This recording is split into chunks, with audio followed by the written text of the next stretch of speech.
This is a topic that I have had the pleasure of learning from you in many different forms over a few years now. And in conversations I've been having lately, a lot of people have brought up the challenge they feel as someone who's leading a small or medium-sized business of like, what does brand look like? When is it your personal brand? When is it the company brand? How do they get their head around it? Because it's quite foreign for a lot of people. And so really I wanted to start today with the big question of why do you even need to build a brand?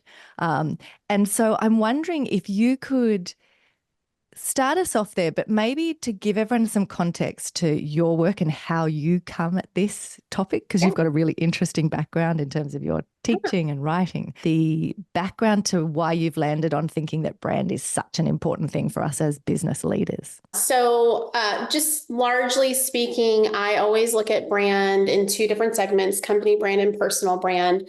Companies typically understand that they need a brand. They like make a logo, they do the kind of brand guide with the messaging and things like that, and kind of stay really rigid in that like box of what they need.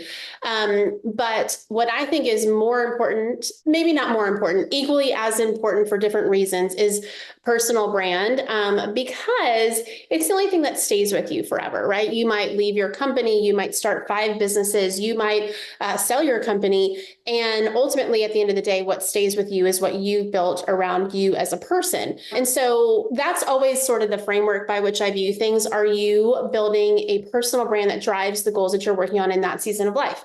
Some seasons of life, it will be a new business. Some seasons of life, it might be a nonprofit. Some seasons of life, you might be focused on speaking or writing a new book. But all of those filter up under your personal brand. And how I kind of got into this, my master's is in teaching. I taught for 12 years. This world that we live in did not exist when I went to college because I am that old. And so there were just sort of traditional career paths. And I was like, okay, what's a good mom job? Teaching is a good mom job. And so I got a master's in special education, taught resource and students with learning disabilities for 12 years in many settings, overseas, in public school and private school, all the scenarios. And ultimately, because teachers make no money, I was like, okay, I need another skill. We adopted our daughters, and this was back in the day when like blogging was still cool. And I started a blog. Coming back in. It is, which is very exciting to my old blogger heart. But I started a blog for our adoption and just kind of learned the ropes as the internet became a thing for marketing, right? So like when I was in college, it was like research and things like that. Barely. I mean, like it was like the dial-up kind with like the CDs, that was what the internet was. But as I was like newly married and we were going through the adoption process, it became more of this tool to reach people. And I was using it to try to grow my blog. And Instagram had just come out, and Facebook was there, kind of doing its thing. MySpace was like a thing. I remember having a MySpace account, and the first person who sent me, you should set up a Facebook account. And I was like, why would I need that? I have MySpace. Now it sounds like a pretty good idea to have that Facebook account. So I started dabbling in all these things. I was building the back end of my WordPress website. I was using Pinterest to drive traffic to my blogs. I was starting Instagram and writing there, and just kind of learned from doing all of the things as they were coming out, as they were rolling out. And what I found in that early season, which is actually kind of what made me successful as a teacher, was that it's always the relationship that makes people buy in, right? And so when I was teaching, my last teaching job, I was at a school that was, free and reduced lunch for everybody. Was like 85% were free and reduced lunch. Everyone was years behind in terms of their academics. And I was having to teach, 9th grade English, Romeo and Juliet, and the stuff that nobody cared about, like literally nobody cared about. They were doing activities that really didn't matter in the real world. And I knew that. And so my only strategy was, okay, I'm going to spend half a year getting them to just love me, so that the other half of the year, when I'm like, we have to do this ridiculous stuff that I think is stupid, but I don't have a choice, that they'll do it because I'm asking them to do it. That was my whole teaching strategy, which turned out to be built a brand. Yeah. I built my brand there. That really is kind of what we do with a personal brand online is there's a million people offering what you have to offer, and many are equally as trained as you, equally as experienced as you. And what will be the determining factor of somebody deciding to work with you or your company will be you as the leader of the company. They will find a connection with you. They will like something about you. They will feel an affinity for you, and they will decide to go with you over something else. And so those skills kind of translated over. I wrote for Female Fitness Pros for years while I was still teaching, learned basic copywriting in terms of like sales copy and conversion copy, and then kind of entered the Kelly Roach world as a contractor and as a client, and helped her build, her first 8-figure company largely off the back of her personal brand.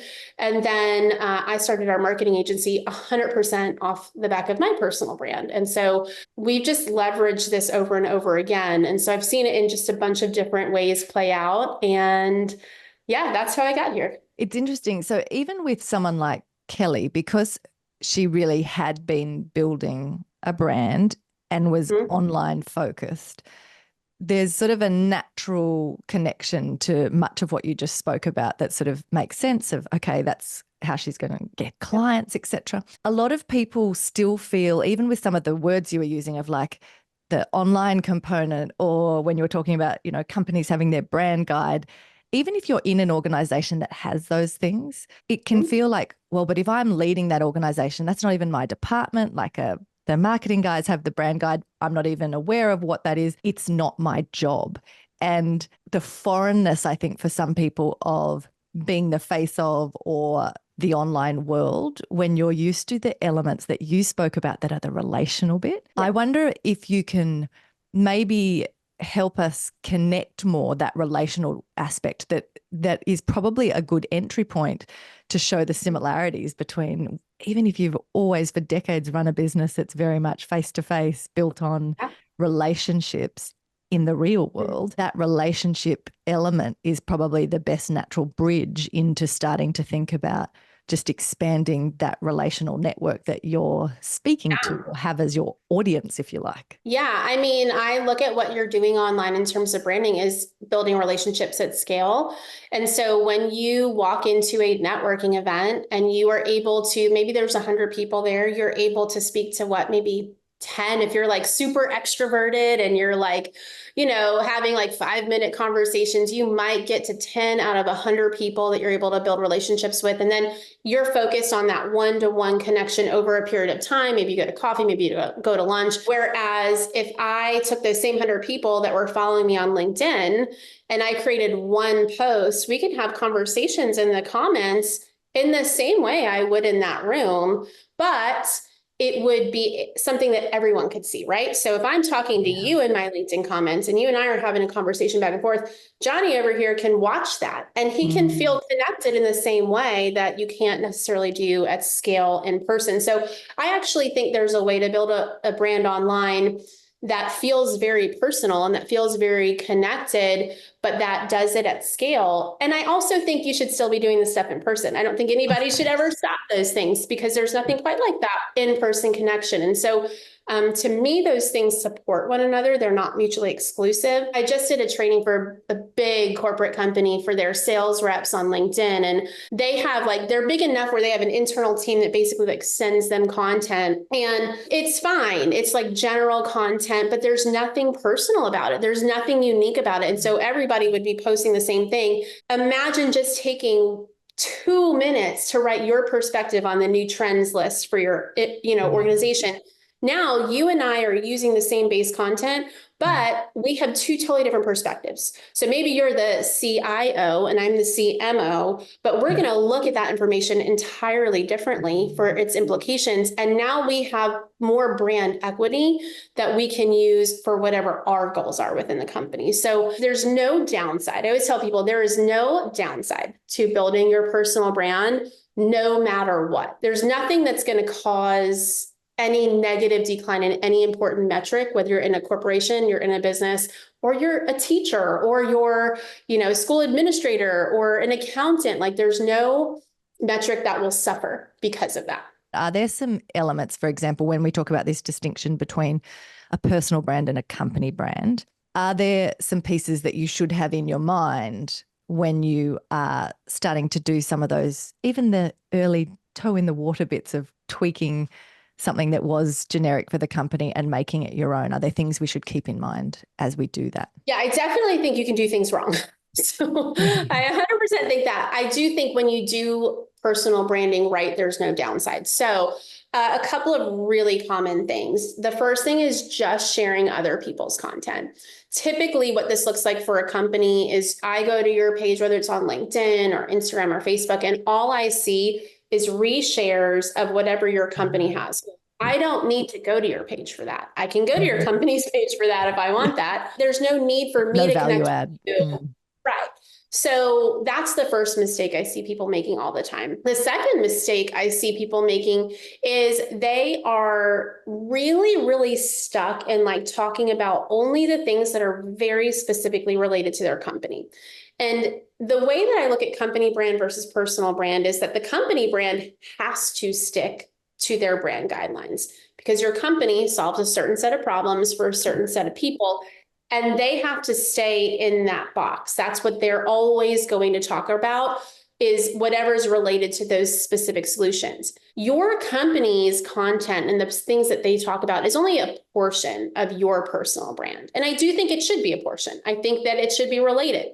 But you have stories from your past. You have specific experiences with clients. You have family or hobbies or things like that where you can take lessons learned, weave it into topics that are relevant to your ideal market, and they're not going to be in that little lane. And so company brands are very narrow, and a big mistake people make is basically just staying in that same company lane, which again, if you and I both do that, then what's the point? Like we're both just in our little lane. There's nothing different between us. Our whole reason for building a personal brand is to build a specific personal affinity for you, right? If you're a sales rep and I want you to buy from me, then guess what? You have to like me. You have to trust me. You can't just say my company's great. There's probably 100 other reps in my company. Why would you go with me? Because, oh, you know, I'm a working mother, or, oh, you know, I lived overseas, or, oh, you know about my faith. And those things pull you in of like, oh, I like that girl. I like what she's about.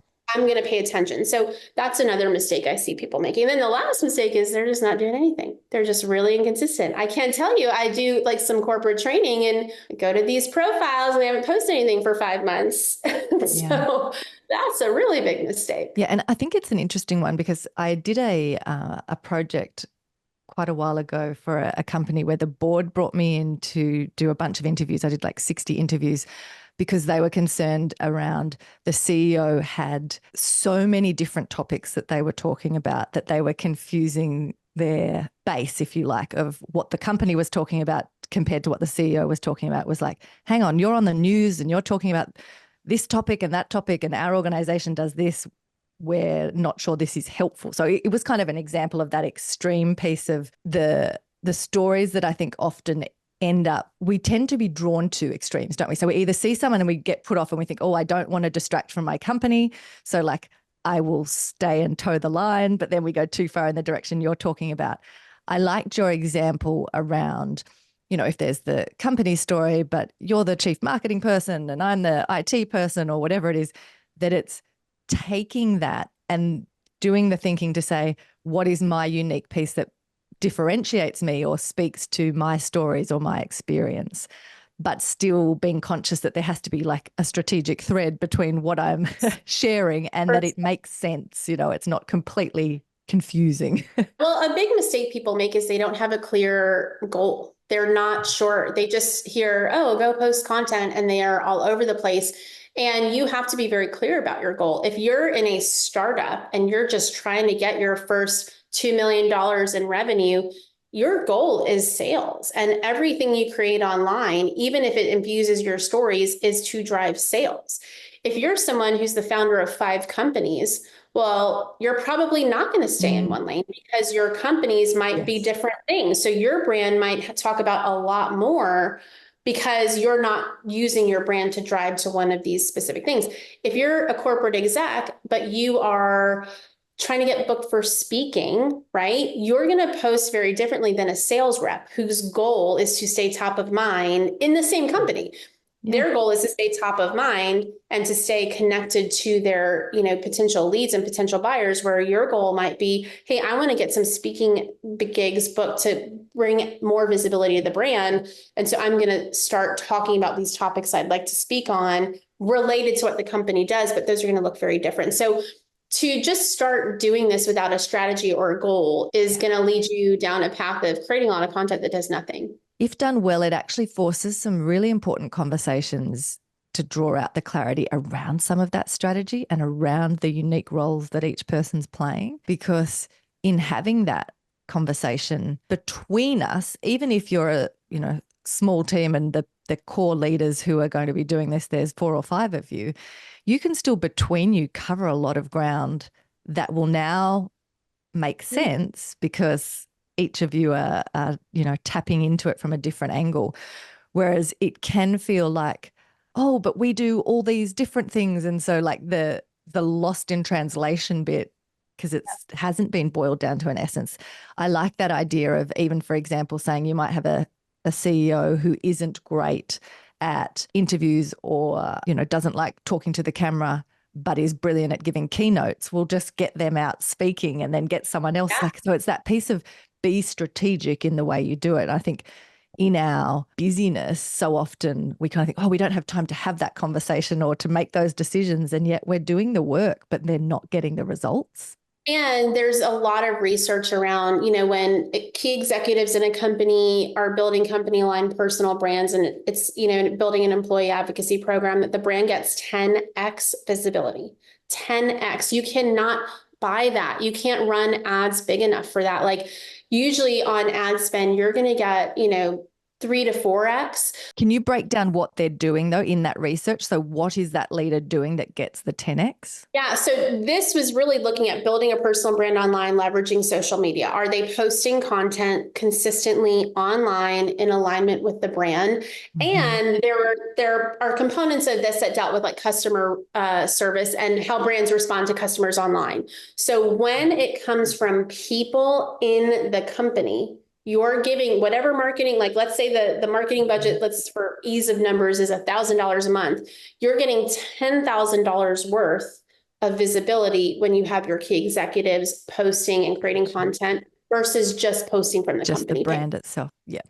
And I suppose that goes to all of those things we know around, we're more drawn to a person or an individual than just a logo or a brand. Like, so there's definitely things that have amazing power around the brand and our loyalty to brands, but adding in that human dimension, as you said, is really going to ramp that up majorly rather than it just being a disconnected brand. It's why for centuries, Nike has Nike, but then it has all these athletes it sponsors. Yeah. Why does it pay millions of dollars to have a specific athlete's name attached to it? It's got a great, Nike has a substantial brand for the company, but it's attaching these people to it because when it's my favorite person, I'm much more likely to buy it. That's why all soccer, my husband's a big soccer fan. He will only buy Adidas. Why? Because Adidas is the brand for soccer, right? Okay. Like 85% of the people promoting it, of soccer players are promoting Adidas.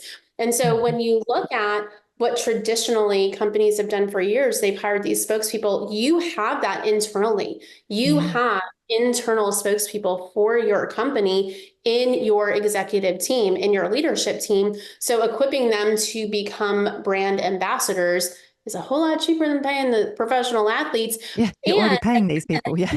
Yeah. And like we can all look at it different ways. So if there's 5 people on the team, maybe one is a ultra marathon runner. One is a working mom who speaks about the lessons she learns from being a mom. One is a former professor that changed careers, and they're talking about lessons from the classroom that they're bringing to the table.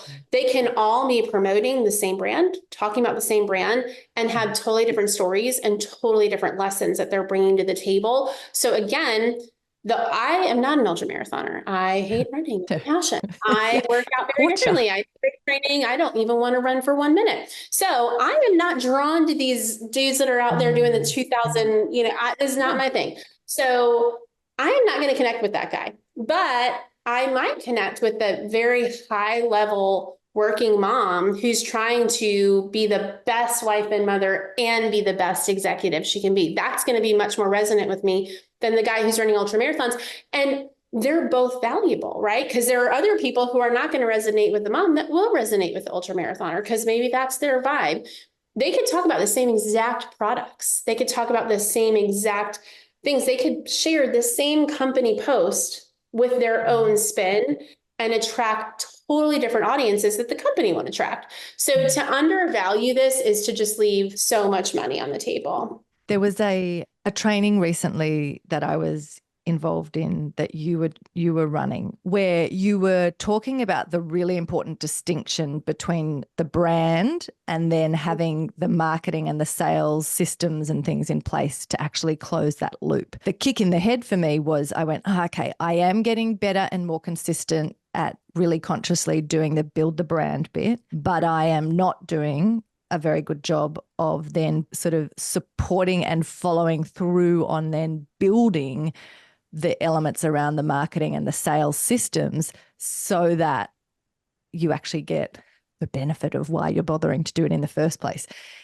Can you, and feel free to use me or people like me as an example of when you see this happen of like you go, oh yes, I hear that, that's valuable, but we're not understanding the difference of those three elements that are all critical. Yeah. So when you look at brand is about really increasing visibility and trust, right? So the goal of brand is to bring new people into your world and to familiarize those people, what your company is about, what you do, and to build trust. Marketing is inviting them into a deeper conversation specifically about your offerings, right? So it's really looking at, okay, you've just been hanging out on my social media. Cool. You like my stuff. Great. There's a lot of people who like my stuff who are not qualified to buy from us and who will never buy from us, right? But it's still helpful. I'm doing 75 hard right now. They've done 75 hard before and they're like, oh, okay, I'm going to follow and see what it's about, but they're not going to ever buy, yes. Right? So the brand is there to build visibility, build familiarity. The marketing is saying, this is your ads. This is your email marketing. This is where you're saying like, hey, you're in my world and you're interested in what I do. Like, let's talk about it. It's basically opening your store, right? Nike's got its commercials. The commercial isn't selling anything, right? You got to go to the store or you've got to go to the online store, but it's getting people to pay attention to walk in the store. But then guess what happens when you walk in the store? There's a cute little 20-year-old athlete person who's like, hey, can I help you today? And that's the sales role. So the brand is there to say, oh, like that's a brand I trust, right? And then it gets you into the store. This 20-year-old athlete guy is like, hey, welcome. What can I help you with? And you say, oh, I need a new pair of shoes to work out. Okay, well, guess what? They're going to go over and show you all of the things, right?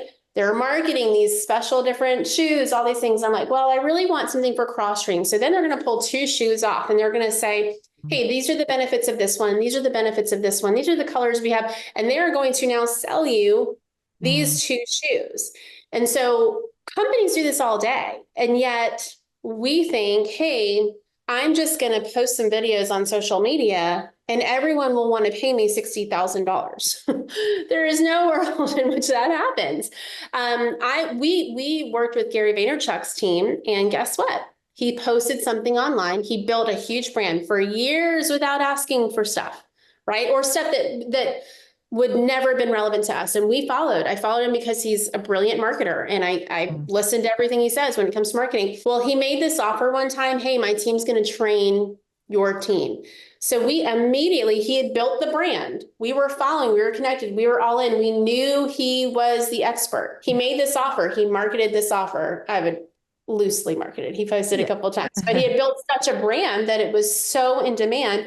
We immediately booked a call and said, okay, we want to talk to him. But guess what? Someone on his team picked up the call and had a sales conversation with us. And we talked through, what does it look like? All these things. Then we bought the thing. So at the end of the day, your brand is establishing you as the authority. It's establishing you as someone who's trusted. It's establishing you as somebody who can get the result. It's building trust. It's bringing new people into your sphere. Marketing is getting them into a position where they could potentially buy. So maybe you're running an ad to a workshop, or maybe you're running an ad to a website. You're sending out email marketing for people to book a call. And then you're actually having sales conversations. Now, that could be a sales conversation in a DM. That could be a sales conversation on the phone or on a Zoom. It could be a sales conversation at lunch. But you're having these conversations specifically saying, hey, we're getting on the call right now to decide whether or not we're going to work together. That's different than you just liking the content I create. So having those distinct factors, and then there's a whole other side of things about following up with the sale and kind of re-engaging them in the brand once they've had that conversation. But ultimately, there is a difference between each of those things. And when you don't have one of those components, let's say you take the brand away, and let's say Gary Vee wasn't Gary Vee, and I didn't know who he was. He was just some random dude online. He's like, I built some successful businesses. Let me teach your team how to market. I might pay attention to that if I was in that 2% looking for that specific offer. But guess what? It's going to take me months to make that decision. It was a huge investment for our team. It would take me months to make that decision because he had no brand equity. I didn't know he was this awesome guy. I just knew he was somebody offering this. So I'm going to stick around, watch him for a while, see what he does. Maybe I'll do the call, see how much he follows up. Whereas when he made that call, because his brand was so strong, there was not a doubt in our mind that working with his team would be like game changing. And so we got on the call, we were going to buy. He had to talk us out of it in order, we just knew already. You were just asking for the details, basically. Yeah. Yes. So when you build a brand that's strong enough, your sales process, your marketing becomes easier. When you build a brand organically on social media and then you start running ads, guess what? You have more people to retarget. What does that mean? That means your ad costs are lower. It means you don't have to pay as much as somebody who doesn't have a brand. And so all of those things work together to create an easier, more efficient sales cycle. But you can't remove one piece of the puzzle. And for people who are far less familiar with the online world, and so some of this conversation still can feel a bit foreign, is there some things you could share that would also maybe take away the discomfort? I know for a lot of people, myself included, you can feel like you're being annoying. Like it can be that, well, I don't want to ask again, or I've already asked once, or the repetition piece feels very unnatural. Could you talk to us about some of the actual statistics around the element of how many times you have to say something, how few people are actually hearing it? Because I think that's important for those less familiar with online and the whole marketing space to hear, to kind of soften or quieten down that voice of like, oh my gosh, you've already said this 3 times, please stop, Well, first of all, if you're talking about social media content, less than 3% of your followers, not the people on the internet, 3% of people following you will actually see it. So rest assured, most people have not seen your promotions.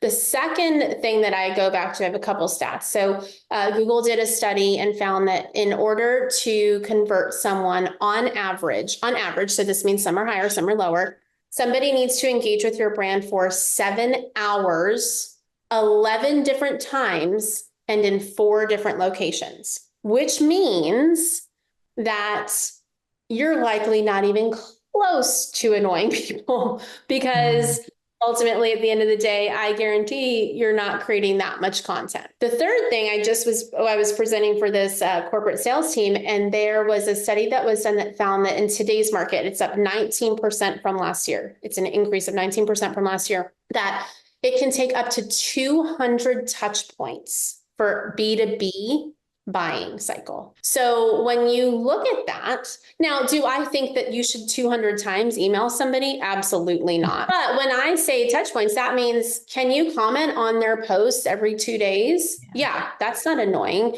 Can you send them, hey, I just did this podcast where I talked about XYZ. You and I had talked about that in a past DM. I thought it would be helpful to you. Yeah. Can you send them a free guide or a free blog post where you're like, hey, I know we'd already chatted about this. I feel like this might be a good resource. Absolutely, there are ways to stay top of mind without being annoying. But the other kind of side of that coin is if somebody really wants what you have, they're not going to not buy it because you're following up. So the people who will be turned off by that are not people who are going to buy, because ultimately the people you have real solutions for are people you're okay with.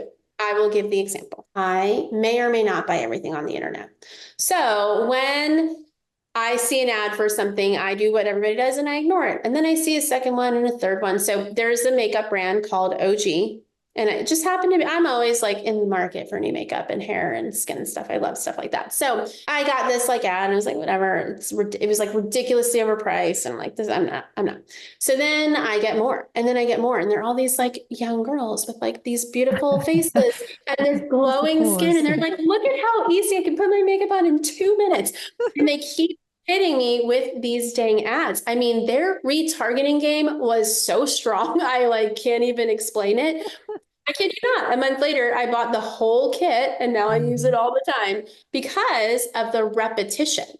There's just a psychological understanding that when somebody that familiarity, sees you often, you become trusted, even though you might not be. It's just the consistency is a trust builder. And then that familiarity is like, oh, maybe I do want that. Like, I did not need this. I had no need for more makeup. I have a full drawer of makeup, but I just saw it enough and I was like, I really want that. So when you show up consistently, it's going to only improve your overall sales and metrics because you're building familiarity. And the people that are turned off are not likely to buy from you anyway. Yeah. And I think that's a really good point because, to be honest, in the last few years, particularly say the last 18 months, I've been leaning into that even more strongly and kind of going, I would actually like to put off the wrong people. Like, don't, because it's that thing of, it's not actually even a good use of your time and you don't want or need those people on an email list or in the interaction because they're not the right people. So there's often, I think we blur through embarrassment or discomfort those elements of some feedback you might get. Like I remember when I was first doing my podcast and doing bits online and my mum saying, oh, I saw David at a wedding and he said he keeps seeing your stuff and he has no idea what you're talking about. And I was like, well, he's a builder and that's like, he's not my audience. Like it's not a criticism. If he was my target audience and he didn't get it, then that's helpful feedback. That's a problem. But I'm not talking to David, so that's okay. But I think sometimes we kind of, again, it comes back to that clarity of our strategy. If we haven't figured out which feedback is important, who am I trying to target, what is the desired outcome, we can get embarrassed or that pushback of like, wow, you're everywhere, you're kind of, but it's from someone who they've got nothing better to do and they're just scrolling through stuff and they're not your audience anyway. And often, and I'm sure your experience is the same, I find that people I'll run into and they haven't liked anything, they haven't commented, and they'll say, oh, I've been loving watching this or I've seen you here. And I think, oh, I didn't even know you were seeing it. So often the exact people you want are quietly watching in the background doing that over time piece like you did for Gary Vee. And you don't know that until they get on a call and they've now already decided to work with you. And so I think that piece is no doubt something that stops a lot of people because they just stop being public because they think they're annoying people and yet they've actually stopped too soon. Well, most people stop too soon when you're posting online. Organic content creation is incredibly, incredibly difficult in today's world, and you've got to master it and you've got to be patient with it. So that's number one.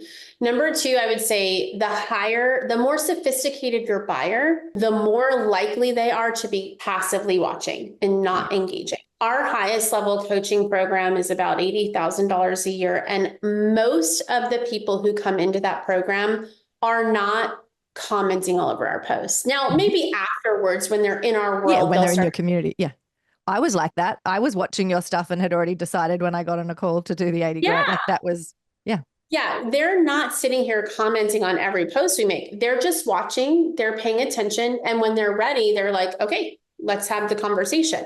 And so there's a balance in that you do want to learn content creation in a way that's going to attract people, that's growing, that's bringing in the right types of conversations. But you don't want to assume that it's not working because you would have to do things for a year and a half for me to even entertain a conversation around you about whether it's working or not. Yeah. And With that, you would have to convince me that you have really studied content creation, that you have posted 5 times a week, that you have spent time engaging on platforms for me to even discuss whether or not it's not working for you, because there's just too much to learn to learn it in a month or 2 months. So I definitely think most people give up way too soon. When you think about this element of more of a curated list of actively getting comfortable with putting off the wrong people and drawing to you the right people, if we take that and move into something like an email list, which I know you are an advocate for, saying, okay,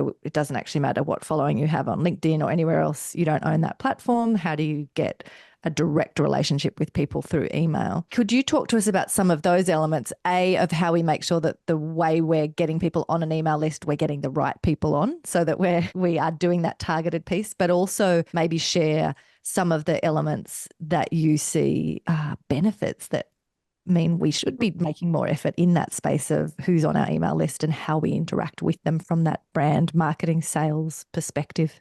Yeah, I mean, I don't think there's anything more valuable. And I run an agency that builds social media followings. So trust me when I say, know what you're talking about. Yeah. I know what I'm talking about. And this comes from having been shut down on accounts. We had our accounts hacked and shut down 3 Instagram accounts, 4 ad accounts, and we were running hundreds of thousands of dollars a month on those ad accounts. And they were all hacked into. It took 2 Facebook profiles, 3 Instagram accounts, and 4 ad accounts. One night, gone. Hundreds of thousands of people in this ecosystem. Thankfully, we have an email list. Thankfully, I had started building on LinkedIn. Thankfully, a lot of things. But to not have a diversified following is to put yourself in mass danger, number one. Number two, you own 2 things. You own your email list and you own your website traffic. And there's some data laws that are making that website traffic less accessible. So to me, the only worthwhile pursuit is building your email list. And if you don't believe me, then go to your favorite store, any store right now. Immediately you will get 2 pop-ups, and it will be an email pop-up, get your 15% discount or free shipping or whatever it is. Yeah, they're finding ways to incentivize you to give it to them. Yeah. And then they're going to follow that up by trying to get your phone number, because they could have 5 million people on social media and it won't matter if their account gets shut down. And they're sending you sales emails every day. If I go to J. Crew, they are not shy about sending me something to buy every single day.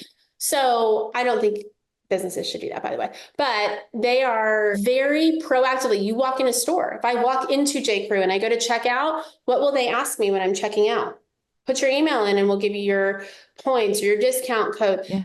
At every point of service, they are trying to get your email address, because email marketing brings a 4x return on the dollar spent. For every dollar you spend on email marketing, you are going to make $4 on average. Lots of people are making more than that. So 4x again is way higher than your ad spend. Especially at the moment when you 2 are seeing like massive fluctuations in both the effectiveness and the cost of an ad spend. So those companies, you said you might have stacks of followers, but the money you'd have to spend without really knowing with any assurance anymore of what the return will be, and that is very different to sending an email. They're changing all the time. Or like we had great ad costs last week. We're 2 weeks out from an election. You know what happens to ad costs 2 weeks out from an election? Yeah. Good luck all with those that. Campaigns running all their ads, Jax, everyone's, they don't do anything political, but it doesn't matter. But you're better off to then in that period put your focus on your organic. Yeah.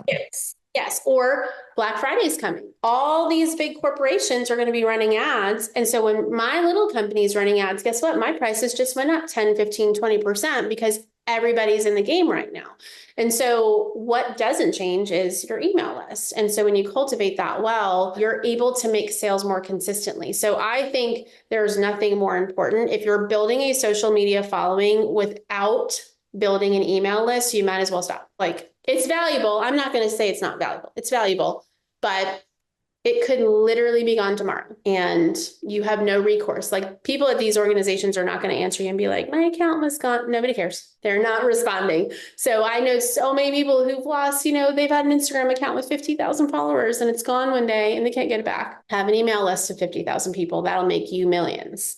Yeah. And with that element of the email list and how to use that effectively, do you see a mix of different things? Like, is it a newsletter and some touching base? Like, what's the cadence? What's the types of things that you think, again, from a business perspective, are the best way to be front of mind and kind of showing up, but not being the spammy kind of annoying frequency? It really depends. Like if you're e-commerce, they're typically just sending what's the new deal, but really great e-commerce is sending you, okay, well, here's the new skincare item of the week, but here's 3 things you need to know about building up your skin moisture barrier, right? So now they're putting this in the context of my overall skin health. And then when they recommend that one product in their line, I'm much more likely to buy it, right? So there's the traditional, here's all our products, but I would much rather see like, here's 3 ways to look 5 years younger tomorrow. And then they give me 3 ways. If that happened, I would buy your thing.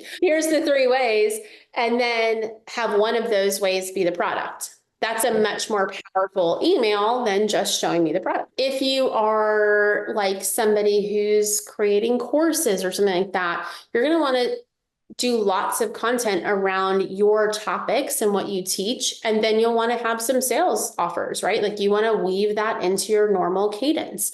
If you're a high ticket coach, you're going to want to create a lot of value. You're going to want to showcase case studies. How did I actually help this person? And not in some like, so-and-so made $100,000, but like, here's the things we did to help this client make $100,000 and some changes you can apply today, because I don't really care about your client unless I'm looking for a coach. But if you can break down what you did for your client and I can get something from that and I can be like, oh, well, I it's can finding the version of 3 ways to improve your skin or how to look 5 years. It's doing that. What's the version of that? Like, what are they actually looking for? And it's that shift away from, let me tell you all the features of my behind the scenes technicality of my product. That gives them something they can walk away with. If you're an executive and you just want to be seen as a thought leader, maybe you're writing a book. You're simply just going to write emails that are related. Pull out one section from each chapter you want to write and teach on it in your email. Provide value on your email.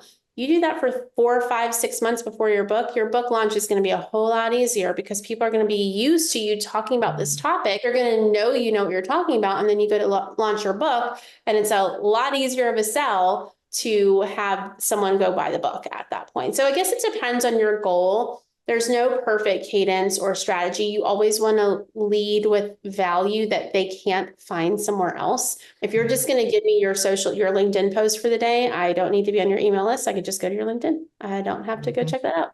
So I think there's value to creating something that's unique to email and allowing that to kind of be its thing. And then making sure there's ways for people to work with you in the email strategy somehow or buy your stuff. And when do you think a podcast is a good option in this space? And say, if we stick with this idea of personal brand, company brand, I'm guessing, particularly if you're a small business, you probably don't want to necessarily have 6 executives all having a podcast at the same time. But like, how do companies make those decisions of like, is a podcast a good option? Would our customers even want that? And then what angle is the best way to come at a podcast? I think depending on the company, it really depends on the goal. I think there's probably a place and space for a company podcast where different members are leading it. The best example of this, and I think they've done such a good job, is Whoop. So I actually found them through one of the girls was on somebody else's podcast. What is very cool is they have when you're in their app, and like I was looking up, I was like, what is HRV? I don't know what this is. So they have a podcast in the app. So it serves as a way to get out in the market, but then it also serves as a way to service their clients, but it's a company. So it's not always the same girl. It is whoever the expert on that topic is from the company, they are the one doing the podcast. So I think that's so well It's almost done. a more personalized, frequently asked questions section of like, what are the things Yes, your for customers are sure. going to struggle with? But it's also something anybody could find. Like maybe I'm not a Whoop customer, but I'm studying like biohacking and figuring out how to be the best. And I'm like, oh, what's HRV? I can go to the podcast app, type that in, and the Whoop one will come up. And then all of a sudden I'm looking at, okay, well, they track HRV every night. Okay, well, maybe I want this product that I didn't even know I needed,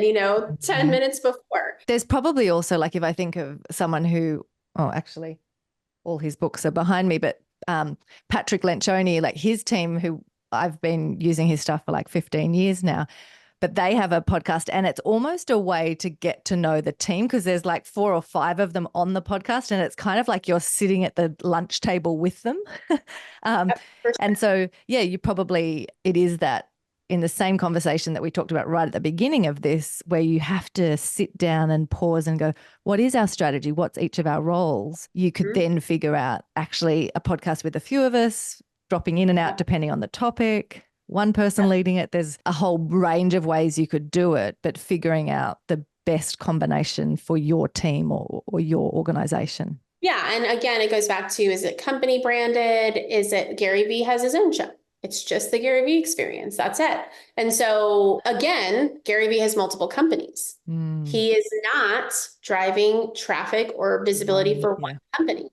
And so you have to figure out, what is my end goal, right? So people all the time are like, I want to be like Gary Vee, but they only have one company and they're desperately trying to get sales for that one company. Well, you don't need to do what he's doing because his goal is clearly very different. Now, do I come think back in 10 years? do I think all of his companies benefit from that? Absolutely. I do think they do. But ultimately, his companies are selling and running and going without his podcast. His brand is massively amplifying it. And so Whoop, they are clearly trying to grow their customer base. Acquisition mode. Makes sense, right? Like that's what they're working towards. But the founder, he posts on social all the time. He's active on Twitter, on LinkedIn, and creating content that's very related to like building Whoop in public, kind of that idea of like building in public. So there's all different ways to leverage it. I love that. As we wrap up, I'm wondering, Danielle, what is the best place for people to go to find you? Or are there any particular elements that you think would be helpful based on this conversation that you want to point us in the direction of? The platform I am most active on is LinkedIn. I hate Meta with passion. I think it hates me back too. So I think it's a mutual feeling. So you can find me on LinkedIn. I'm Danielle Cevallos over there. And if you connect with me there, I will send you a free guide on how to build your personal brand and thought leadership on LinkedIn. And it gives you all kinds of strategy to build out content, and then gives you some AI prompts and some templates that we've used that have done really well for clients. So all for free. Right. Are there any closing ideas or encouragement or challenge? Maybe you've kicked me in the head many times over the years. Maybe a last sort of hurrah before we wrap up. Yeah, I mean, I think at the end of the day, we live in a world where we have the benefit of doing this. 20 years ago, if you wanted to build a brand, you had to pay for commercials on TV that weren't trackable. You had to buy ads in magazines that weren't trackable. And we have the ability to, for free, build followings of millions of people who will pay attention to us just because we're online. And the blessing of that far outweighs kind of the weight of building. You don't have to love it. I don't love it. I am exhausted by social media sometimes. But let me tell you, I'd rather do this than have to knock on doors and go, person to person or cold call, or take an ad out in a magazine and hope for the best, that the creative worked and that I have no way to find out on the back end anyway if it did work. So just hope. Now we can track everything. You can see the engagement you're getting. You get real-time feedback so you can get better at this. So to me, like when people are like, well, this is so hard, it is, but also it could be so much harder. So it isn't easy. I will never like to minimize, the effort that goes into this. I run an agency. Nobody knows more than me how hard this is. but it's so much easier than it could be. And the access we have, like, it's such a blessing to have this in this season, like to live in this time and space where we have that. So when you get yourself in that mode, just remember, I could be knocking door to door right now. Like, I could be hoping for the best with the magazine ad. Like or get offline and go door to door, go knock. Yeah. Like, if you prefer that sounds better to you, then go. But to me, I'd rather make a post on social media. So yeah. And to be honest, I think there's that element that you've brought up a few times today as well, of just reminding us you don't have to pick one. So we're not saying it's just about online. And even if your business has forever been face-to-face and relational, stop doing that. We're figuring out, how do you have complementary pieces that mean you are leveraging your time and effort through a more thoughtful strategy? And amplifying what you're already doing. If you're already doing it in person and you've got that dialed in, this is like, again, it's a way to scale for free. Well, thank you so much, Danielle. Really appreciate your time. And I hope lots of people get in touch with you. Yeah, thank you for having me. My pleasure.